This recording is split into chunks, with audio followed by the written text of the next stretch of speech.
میں لفظی اجتماع ہے، یہ کچھ اجتماعی کام بھی کرنے پڑیں گے.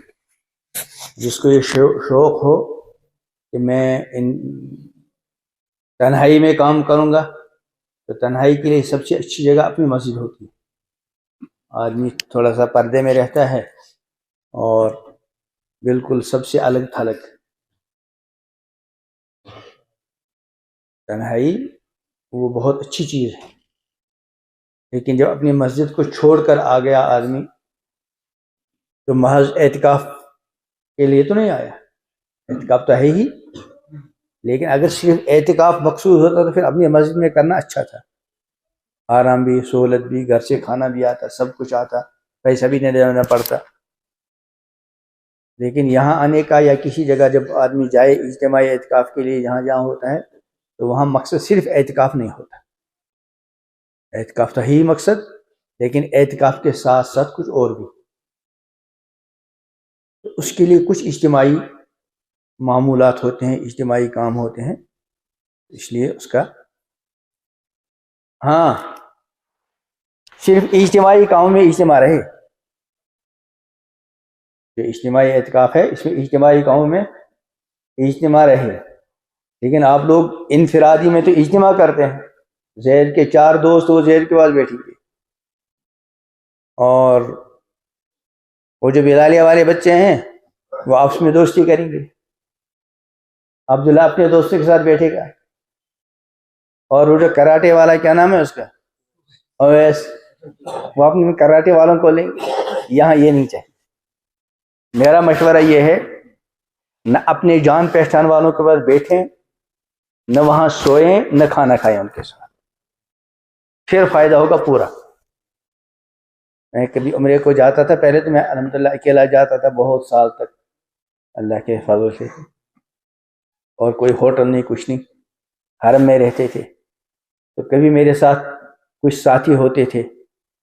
ایک مرتبہ ایک تھے قاری عبداللہ صاحب، بنگلور میں ہیں، شروع کے استادوں میں ہیں. یہاں مولی الطاف صاحب کے استاد ہیں، مولی اشتیاق کے استاد ہیں، اور بھی بہت سے لوگوں کے استاد ہیں. وہ بیمار تھے، اللہ تعالیٰ ان کو شفا دے. ایک تھے میرے ساتھ اس زمانے میں حاجی عبدالرشید صاحب ہیں، وہاں حیدرپورہ میں دفتر میں کام کرتے. ایک مرتبہ دوسرے حضرات بھی تھے. تو اگر میرا کوئی ساتھی ہوتا تو میں کہتا وہی، ان کو تو نہیں کہتا، لیکن کبھی کبھی وہ استعمال کرتا ہوں میں لفظ، دوستی پکی خرچ اپنا اپنا. یعنی تو وہاں بیٹھو. میں حتی الامکان کوشش کرتا تھا پہلے کہ اپنی جان پہچانے والے کے پاس میں بیٹھوں، کیونکہ جان پہچان والے کے پاس مجھے بہت برا لگتا ہے حرم میں بھی جب 2 جان پہچان والے دوست ایک جگہ بیٹھتے ہیں. اب وہ خاموش نہیں رہیں گے. اچھا خاصا تلاوت میں تھا، اب دوسرا دوست بیٹھ گیا، تھوڑی دیر تلاوت، اب باتیں شروع ہو گئی. مجھے بہت، اگر میری حکومت ہوتی نا تو میں پابندی لگاتا اس پہ کہ 2 ساتھی ہر ایک جگہ میں بیٹھے. البتہ اب میں اس کوشش کرتا ہوں جو میرے ساتھ ہوتے ہیں وہ میرے پاس ہی رہیں، کیونکہ میری وجہ سے وہ باتیں نہیں کرتے. ان کا بھی فائدہ، میرا یہ فائدہ ہے کہ کبھی کوئی کام پڑتا ہے. اس لیے یہاں اس بات کا اہتمام رکھیں، جو آپ کے دوست ہیں جن کے ساتھ آپ کا جی چاہے بیٹھنے کو، ان کے ساتھ نہ بیٹھیں. کیونکہ یہاں تو آئی ہے مجاہدے کے لیے. مجاہدہ کس کو کہتے ہیں؟ نفس کی مخالفت. اب عبداللہ کا جی چاہے گا میں کھاؤں گا زید کے ساتھ کھانا. اب اس کو کیا کرنا چاہیے؟ ایسے آدمی کے ساتھ کھانا کھانا چاہیے جس کے ساتھ جی نہیں چاہے. یہ تو عبداللہ کی بات مثال دے رہا ہوں، سب کا معاملہ یہ ہے. دیکھتے ہیں اپنے ساتھی کون. میں اوپر جاتا ہوں کبھی دسترخوان پہ 2 یہاں ہیں، 3 وہاں، 4 وہاں، 1 وہاں. بھئی کیوں؟ اپنی جان پہچان والوں کا انتظار ہے. وہاں تو یہ ہے ایک تصوف کی اصطلاح، خلوت در انجمن. خلوت در انجمن یعنی سب کے ساتھ ہو کر بھی سب سے جدا رہے، وہ ہونا چاہیے. اور یہاں ملا رہے ہیں دوسروں کو اپنے ساتھ. یہاں ایک دوسرے سے پہچان بڑھانے کے لیے نہیں آتے، بلکہ اللہ سے پہچان بڑھانے. اس لیے آج کا کیا کرو گے آج کے بعد؟ اپنی جان پہچانے والے ان کا بھائی دوستی پکی ہے، لیکن فی الحال خارج اپنا اپنا. آپ میرے ساتھ کھائیں گے بھی نہیں، آپ میرے ساتھ بیٹھیں گے بھی نہیں، اور جہاں میں سوؤں گا وہاں آپ سوئیں گے نہیں. کرو گے انشاءاللہ پھر فائدہ ہے. اور دیکھو یہاں بات ماننی چاہیے. کبھی کبھی یہ جو مجھے ابھی تکبر کا بیان کرنا پڑا، بعض بار کسی کا نیچے آ جاؤ، کسی کو تھوڑا ناگوار گزرتا ہے. یہ بہت خطرناک ہے باطنی بیماری. جب کوئی ذمہ دار ہو، چاہے وہ کیسا بھی ہو، اس کی کوئی حیثیت نہ ہو، لیکن جب کسی جگہ ذمہ دار بنایا گیا ہے، اب آپ کہیں گے ہم نے تو آپ کو ذمہ دار بنایا نہیں. جب آپ میرے ساتھ یہاں اعتکاف کرنے آ گئے، یہ تو خود بخود یہاں ذمہ داری ہے ہی. اب اگر آپ کو میری بات ناگوار گزرے گی کسی کو، تو جو اس کا اپنا ساتھی ہوگا، اس سے عمر میں اور علم میں چھوٹا ہوگا، وہاں تو وہ پتہ نہیں کیا بن جائے گا. اور یہ جو بزرگوں کے یہاں خانقاہوں میں جاتے ہیں نا، اصل میں اسی چیز کو نکالنا سب سے اہم مسئلہ ہے. ایک واقعہ آیا ہے، ایک شیخ عبدالقدوس گنگوہی رحمۃ اللہ علیہ، بہت بڑے بزرگ ہیں، اور وہ جو شجرہ آتا ہے اشتیا کا، اس میں ان کا نام بھی آتا ہے، شاید انہی کا واقعہ ہے.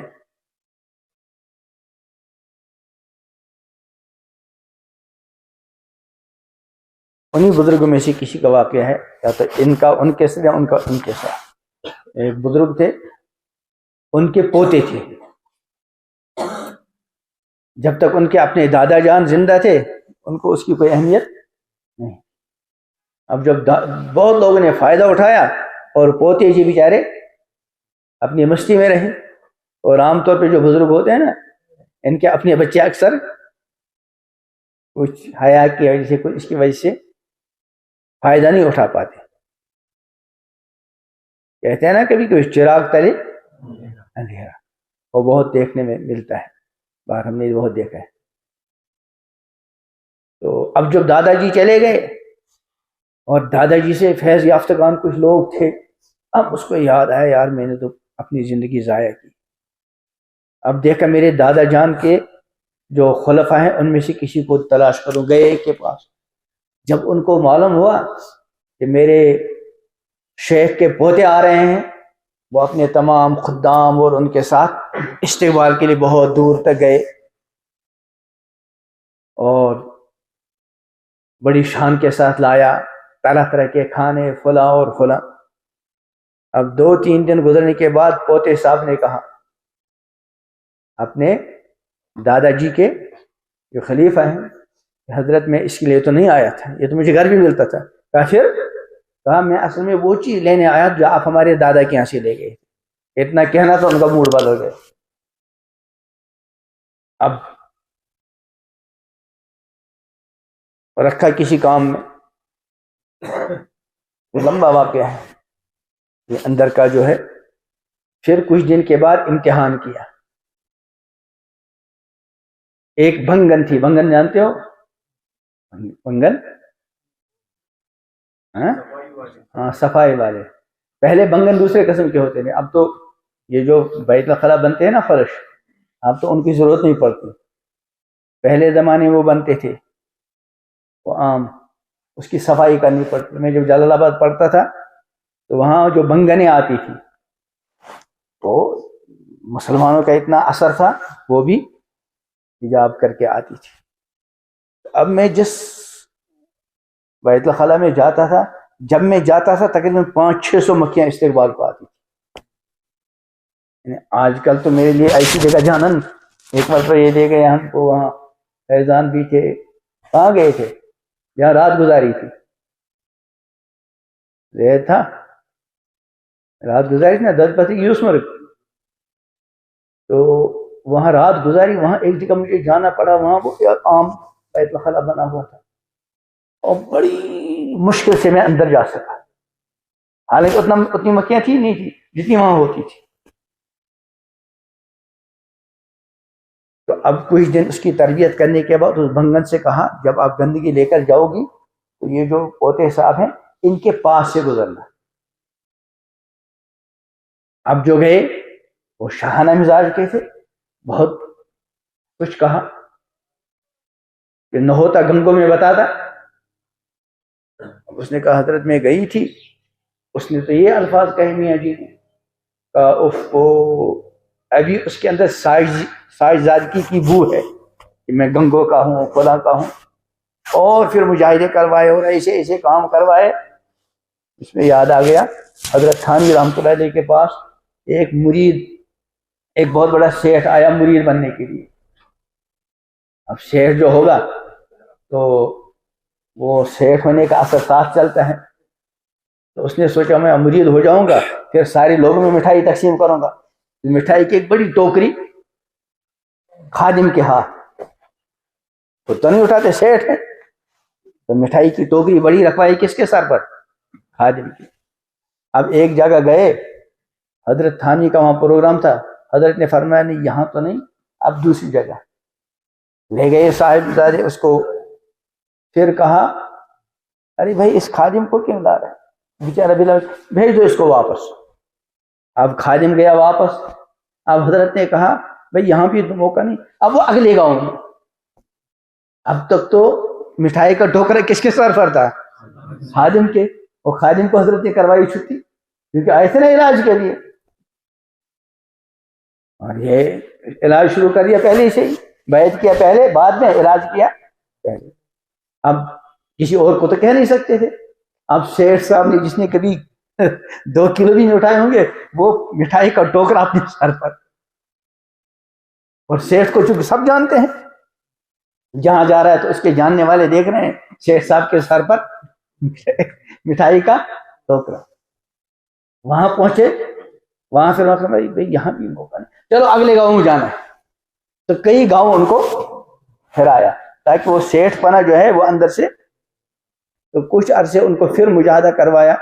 پھر کہا اب 1 سال کے بعد، کچھ دنوں کے بعد اب اور جاؤ، اور اب تھوڑا سا گرانا بھی، یا تھوڑا اس کو ساتھ ٹچ کریں. اب وہ گئی تو اس نے اور کوئی، اب زبان سے تو کچھ نہیں کہا، اب تھوڑی وہ آ گئی تھی لیکن تیز نظروں سے دیکھا. تو پھر گئی حضرت کے پاس، عرض کیا آپ کے تو میاں جی نے زبان سے تو کچھ نہیں کہا لیکن بہت تیز نگاہ سے دیکھا، اب بھی کچھ نہ کچھ بو ہے. پھر مجاہدہ کروایا. پھر اس کے بعد جو ہے اب کہا اب جب جاؤ گی تو گرا دینا اس کے اوپر. اب جو گئی تو بالکل جیسے اپنے آپ کو گرا ٹوکرا ان پہ پڑ گیا. اب کہا اللہ کے لیے مجھے معاف کرنا، مجھے شاید چلنا نہیں آیا، میری وجہ سے آپ کو تکلیف ہوئی. اب میں آپ کا یہ ٹوکرا اٹھاتا ہوں، یہ گندگی اس میں ڈال، اور مجھے بتاؤ کہاں پہنچانا ہے. اب جو کہا حضرت آج تو معاملہ ہی دوسرا ہے. کہا بس اب ان کا مقصود حاصل ہو گیا. تو یہ جو اندر کا ہے نا انا، یہ بہت خطرناک چیز ہے، اس انا کو نکالنا پڑتا ہے. ٹھیک ہے نا؟ پتہ نہیں کس پر بات آئی. ہاں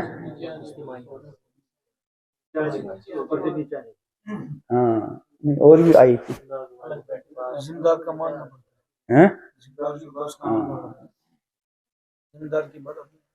تو بہرحال اجتماعی بات آئی تھی. اجتماعی اعتکاف کو اجتماعی طریقے پر چلنا پڑا. اب کسی کا جی چاہے گا میں 3 بجے ساری کھاؤں، اور کوئی کہے گا میں تو بالکل 10 منٹ پہلے کھاؤں گا، مجھے 5 منٹ ظہر کی طرح جو ہے 1 منٹ میں. اب ظہر 4 منٹ تک سے ہمارے پاس ہوتا ہے خدمت میں، کھانا کب کھاؤ گے؟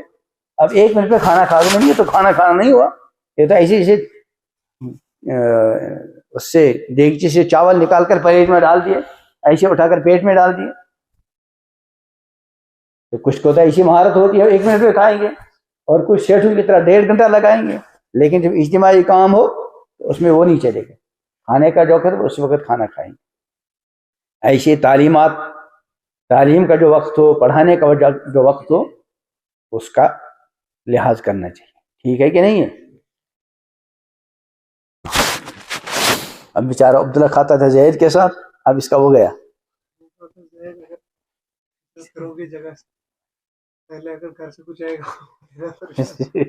نہیں وہ بھی نہیں.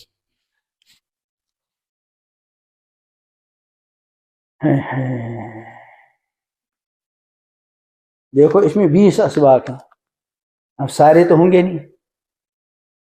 کل میں نے نماز کا سب وہ سنایا، ہم اگر اس کو پورا سنائیں گے تو دوسرا دن اس کے ساتھ جائے گا، اس لیے جتنا کل آیا فی الحال تو اتنا کافی ہے، عمل کرو گے اس پر۔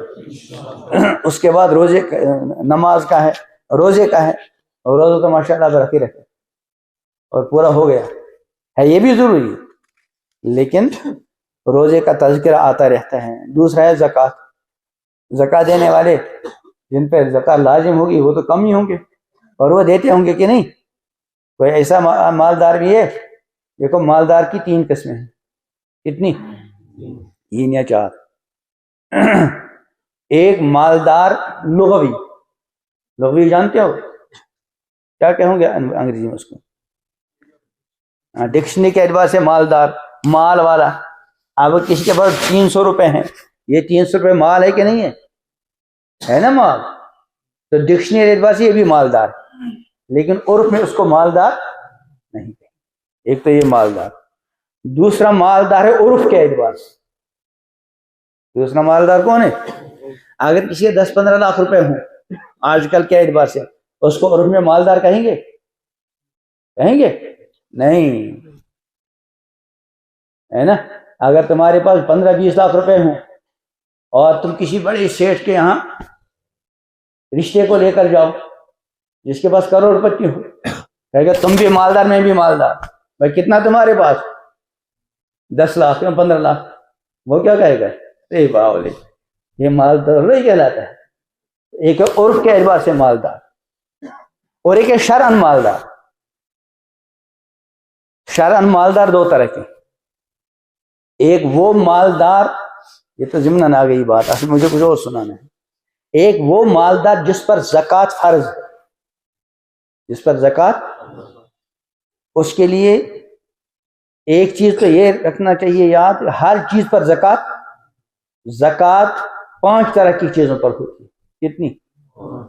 نمبر 1 سونا، نمبر 2 چاندی، نمبر 3 نقدی، اور نمبر 4 تجارت کا مال، اور نمبر 5 جانور۔ اتنا تو آ گیا سمجھ میں؟ نمبر 1 اگر کسی کے پاس صرف سونا ہے اور کچھ نہیں، چاندی ہے، نہ نقد روپے ہے اور نہ مالی تجارت ہے، تو اس کے لیے نصاب کیا ہے؟ 7.5 تولہ۔ اگر 7 تولہ ہے تو اس پر زکوٰۃ نہیں۔ اور اگر اس کے پاس صرف چاندی ہے، نہ سونا ہے، نہ نقد روپے ہے، نہ تجارت کا مال ہے، تو اس کے لیے نصاب کتنا ہے؟ کتنی چاندی؟ 52.5 اور اگر کسی کے پاس نہ چاندی ہے نہ سونا ہے، اس کے پاس نقد روپے ہیں، تو اتنے نقد روپے ہوں جس کی قیمت 52.5 تولہ چاندی بنتی، یعنی جتنی قیمت 52.5 تولہ چاندی کی ہے اتنی رقم، یا اس کے پاس مالی تجارت ہے، نہ نقد روپے ہیں، نہ چاندی ہے، نہ سونا ہے، تجارت کا مال ہے دکان میں، تو اتنا ہو جس کی قیمت 52.5 تولہ چاندی کے برابر، اور اس پر سال گزر جائے، اس پر سال، اب زکوٰۃ فرض ہے۔ اب اگر کسی کے پاس صرف 1 تولہ سونا ہے، اتنا، کتنی قیمت ہے اس کی؟ 57-58 ہزار کے لگ بھگ ہوگی آج، ہے نا؟ ادھر سے 50,000 اور بھی ہیں، اب سونے کے ساتھ 7.5 تولے نہیں دیکھیں گے، اب اس سونے کی جو 57,000 ہیں اس کو، اور جو اس کے بعد نقد روپے ہیں، دونوں کو ملا کر دیکھیں گے، اگر ان کی قیمت 52.5 تولہ چاندی کے برابر ہے تو زکوٰۃ، سمجھ میں آ گیا؟ 7 تولہ سونا وہ کتنا ہے؟ وہ تو 4 لاکھ کے برابر ہوگا، صرف 7 تولہ، 7.5 تولہ نصاب سے کم ہے، لیکن نہ نقد روپے ہیں، نہ چاندی ہے، نہ تجارت کا مال ہے، سونا ہے اور 6 تولہ ہے، یہ لاکھوں روپے ہو گیا، تو اس پر زکوٰۃ واجب فرض نہیں، کیونکہ اس کے پاس خالص سونا ہے، اور جب خالص سونا ہو تو زکوٰۃ فرض ہونے کے لیے کیا شرط ہے؟ 7.5 تولہ ہو، اس پر سال گزر جائے۔ لیکن جب 2-3 چیزیں ہوں یا ایک سے زائد چیزیں ہوں، پھر سونے کو نہیں دیکھیں گے، بلکہ فرق قیمت کو دیکھیں گے. یعنی چاندی کے 52.5 تولہ چاندی کے برابر اگر دونوں چیزیں یا تینوں چیزیں ملا کر ہو جائیں اور سال گزر گیا ہو تو زکوٰۃ فرض. ایک مالدار وہ ہے جس پر زکوٰۃ فرض، ایک مالدار وہ ہے جس پر زکوٰۃ فرض نہیں لیکن اس کو زکوٰۃ لینا جائز نہیں. خود زکوٰۃ فرض نہیں لیکن دوسرے کی زکوٰۃ کوشچن سنا ہوئی سب.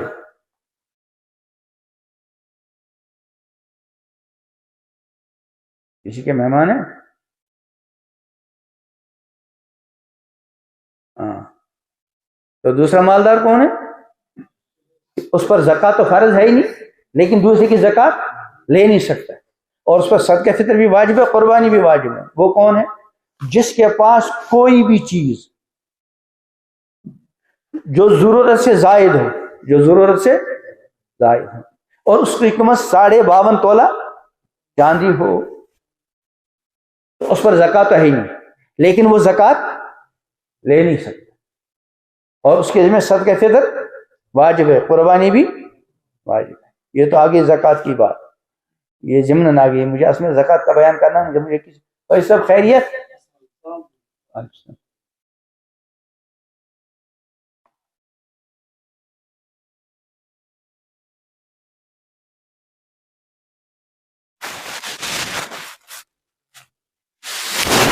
اچھا اچھا ہاں صاحب کون تو سب خیریت.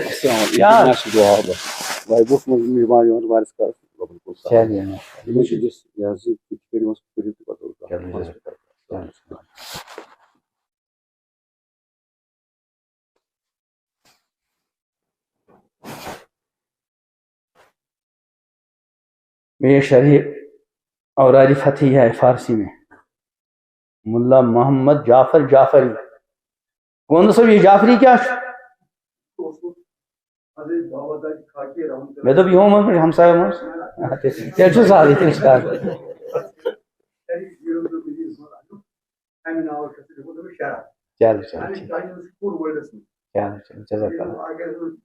چلو میں تو جعفری ماشو تو خالق اچھی تھی.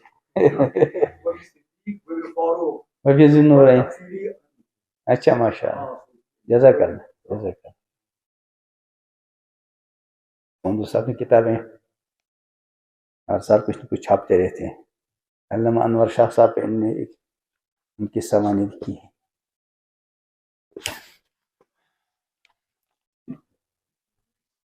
تو ایک چیز ہے جو رمضان میں حاصل ہونی چاہیے، وہ کیا ہے؟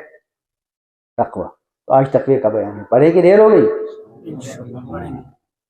یہ چھٹا سبق ہے. بیچ میں کئی سبق چھوڑ دیے میں نے. پہلا سبق کلمہ، دوسرا پھر اس کے بعد روزہ رکھے رہے ہیں ماشاء اللہ، اور چوتھا کیا ہے؟ زکوٰۃ. وہ میں نے بتا دیا آپ کو اس کا خلاصہ تھوڑا سا. اور پانچواں حج، وہ جن پر فرض ہوگا انہیں کیا ہوگا اور جن پر فرض نہیں ہوا ان پہ فی الحال فرض ہے ہی نہیں، اور جن پہ فرض ہے ابھی کیا نہیں وہ کریں گے انشاءاللہ. ہاتھ اٹھاؤ کون کون ایسا ہے جس پہ حج فرض ہے لیکن کیا نہیں؟ سب اچھن تاخیر کری آپ پہ بھی. او ماشاء اللہ. چلو اللہ تعالیٰ جلدی حج کرا دے.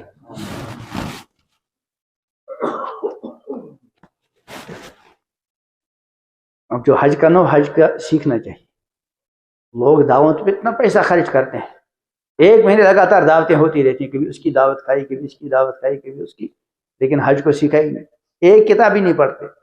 اور مشق میں جہاں اس کا جو ہے وہ کرایا جاتا ہے حج کی تربیت، اس میں بھی نہیں جائیں گے تو وہاں بھی وہی 7 سال پہلے. میں نے ایک مرتبہ یہاں اپنے حج کے بہت سال پہلے کہ کیا کیا ساتھ لینا چاہیے، مسالہ کتنا ہونا چاہیے اور کلچا ساتھ ہونا چاہیے، فلاں ساتھ ہونا چاہیے. اس لیے جب حج ہو جائیں تو حج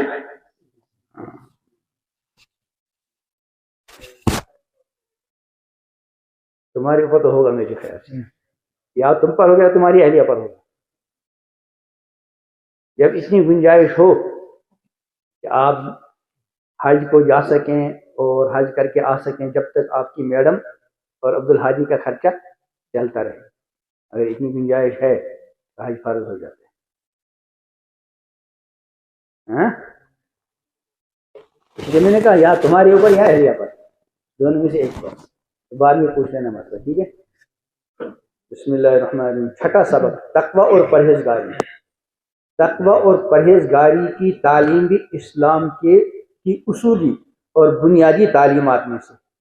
تقوی کا مطلب یہ ہے کہ آخرت کے حساب سے اور جزا اور سزا پر یقین رکھتے ہوئے اور اللہ کی پکڑ اور اس کے عذاب سے ڈرتے ہوئے تمام برے کاموں اور بری باتوں سے بچا جائے اور اللہ تعالیٰ کے حکم پر چلا جائے، یعنی جو چیز اللہ نے ہم پر فرض کی ہے اور اپنے جن بندوں کے جو حق ہم پر لازم اور مقرر ہیں ان کو ہم ادا کریں، اور جن کاموں اور جن باتوں کو حرام اور ناجائز قرار دیا ہم ان سے بچیں، ان کے پاس بھی نہ جائیں اور اس کے عذاب سے ڈرتے رہیں۔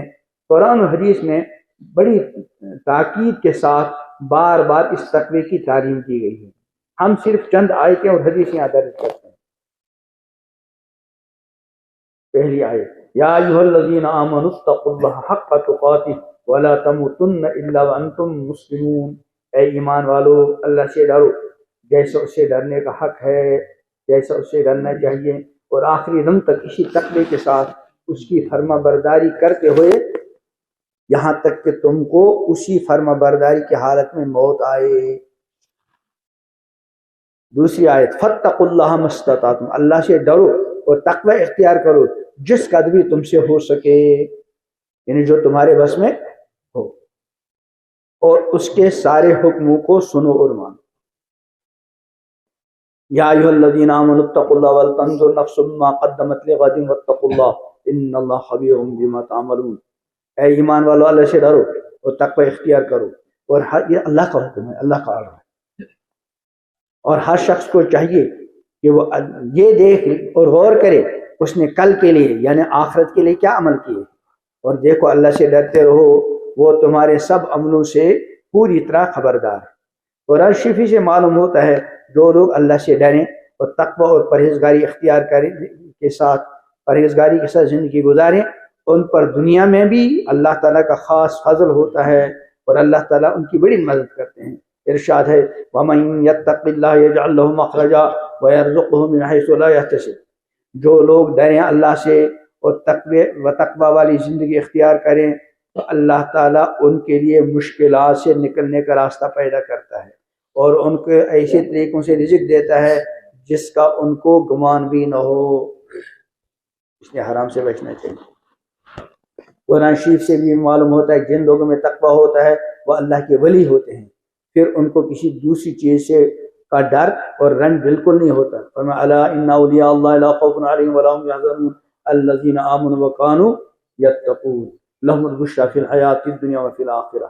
یاد رکھنا چاہیے کہ اللہ کے جو ولی ہوتے ہیں انہیں کوئی خوف اور غم نہیں ہوتا، وہ لوگ ہیں جو سچے مومن اور متقی ہیں، اللہ سے ڈرتے رہتے ہیں، ان کے لیے بشارت ہے دنیا کی زندگی میں بھی اور آخرت کی زندگی میں بھی۔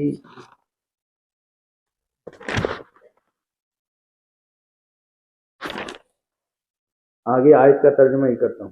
اے رسول ان لوگوں سے کہیے میں تمہیں وہ چیز بتاؤں جو تمہاری ان دنیا کی تمام مرغوب چیزوں اور لذتوں سے بہت بہتر ہے، سنو وہ ان لوگوں کے لیے ہے جو اللہ سے ڈریں اور تقوی کی زندگی اختیار کریں، ان کے مالک کے پاس ایسے باغائے جنت ہیں جن کے نیچے نہریں چلتی ہیں اور اس میں وہ ہمیشہ رہیں گے، اور ایسی بیویاں ہیں جو صاف ستھری ہیں، اور ان کے لیے اللہ کی رضامندی خوشنودی، اور اللہ تعالیٰ خوب دیکھتا ہے اپنے سب بندوں کو۔ اور آگے دیکھو ترجمہ صرف کرتا ہوں میں، اور یقیناً متقی بندوں کے لیے بہت ہی اچھا ٹھکانہ ہے، باغ ہیں سدا بہار ہمیشہ رہنے کے، کھلے ہوئے ہیں ان کے دروازے، بیٹھے ہیں ان میں تکیے لگا کر۔ آپ تو یہاں بیٹھتے ہو 10 منٹ ہر وقت تکیے لگا کر، اصل تکیے لگانے کی جگہ کہاں ہے؟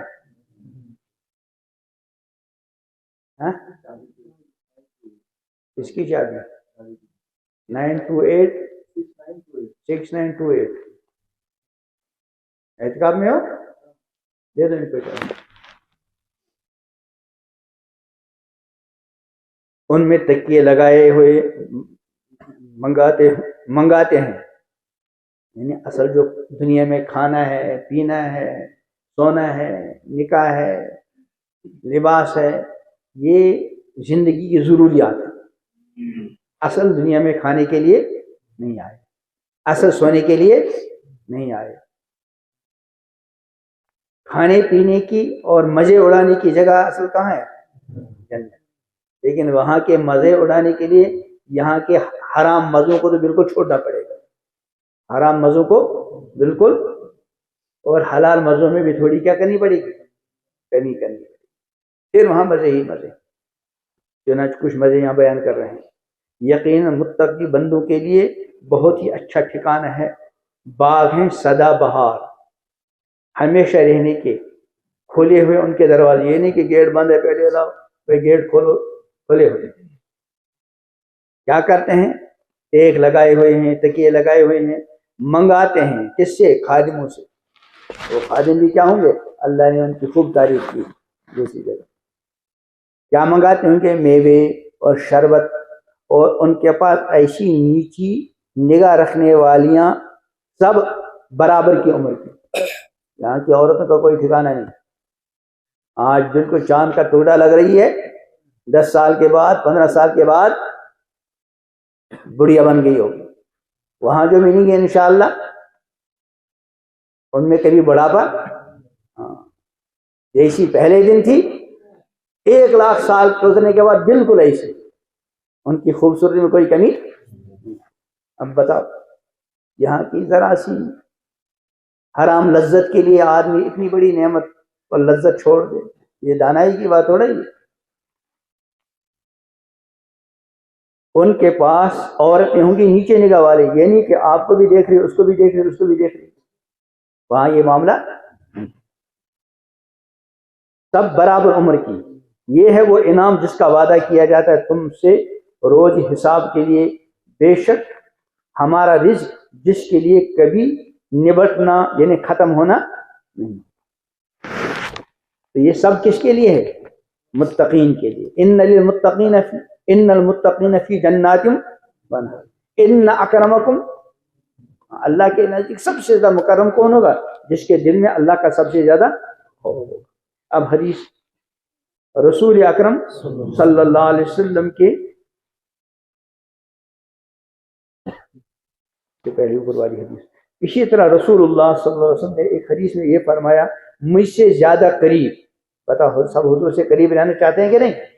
فرمایا مجھ سے زیادہ قریب اور مجھے زیادہ پیارے وہی لوگ ہیں جن میں تقوی کی صفت ہو، خواہ وہ کسی قوم و نسل سے ہو اور کسی ملک میں رہتے ہیں. اگر تقوی ہے تو حضور کیا فرماتے ہیں صلی اللہ علیہ وسلم؟ وہ میرے قریب بھی ہیں اور میرے پیارے بھی ہیں. چاہے کسی گاؤں میں رہتے ہوں، دیہات میں رہتے ہوں، کسی بھی خاندان، اونچی ذات کیا ہوں یا بظاہر چھوٹی ذات.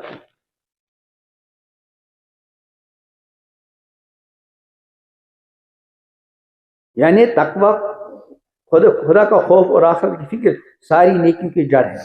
جس شخص میں جتنا تقوی ہوگا اس میں اتنی ہی نیکیاں اور اچھائیاں جمع ہوں گی، اور اتنا ہی وہ برے کاموں اور بری باتوں سے دور ہوگا.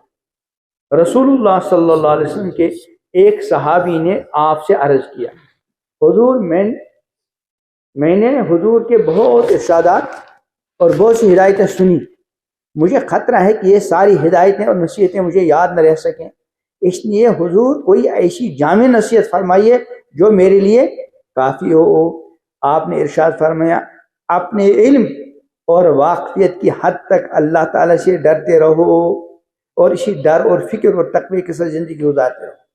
یعنی جو آپ کو علم ہے فلاں چیز حلال ہے، فلاں چیز تو جن کے بارے میں جانتے یہ حرام ہے ان سے بچو، اور جن کے بارے میں جانتے یہ چیز میرے میں ضروری ہے ان کو انجام. بس فرمایا یہ ایسی نصیحت ہے جو تمہارے لیے کیا ہے. ایک اور حدیث میں جس سے خوف ہوگا وہ سویرے چل پڑے گا، اور جو سویرے چل پڑے گا وہ بر وقت منزل پر پہنچ جائے گا. اس میں ایک اس زمانے کی بات تھی، ڈاکو ہوتی تھے راستے میں، وہ زمانے جاہلیت میں. اب یہ ڈاکو جو ہے رات کے اخیر حصے میں ڈاکہ ڈالتے تھے. اب جو یہ چاہتا ہو کہ میں ڈاکوں کے زد میں وہ کچھ دن میں ہی نکلتا تھا، اور وہ آخری وقت آنے سے پہلے وہ منزل تک، اب جب ڈاکو آ جاتے تو وہ اپنی اس مقام سے آگے. ایسے ہی اس میں یہ سبق ہے، جو یہ چاہتا ہو آخرت میں عذاب سے بچے، اس کو بڑھاپے وغیرہ کا انتظار نہیں کرنا چاہیے، بلکہ بچپن اور جوانی سے ہی خوف خدا کے ساتھ زندگی. بس خوش نصیب اور کامیاب وہی ہیں جو خدا سے ڈریں اور آخرت کی فکر کریں. خدا کے خوف سے اور اس کے عذاب کے ڈر سے اگر ایک آنسو بھی نکل آئے تو اللہ تعالیٰ کے اس کی بڑی قدر ہے. اللہ تعالیٰ کو انسان کے 2 قطروں اور اس کے 2 نشانوں سے زیادہ کوئی چیز پیاری نہیں. بس 2 قطرے جو اللہ کو بہت پیارے ہیں، ان میں سے ایک آنسو کا وہ قطرہ ہے جو اللہ کے خوف سے کسی آنکھ سے نکلا ہو، دوسرا خون کا وہ قطرہ جو راہ خدا میں نکلا ہو.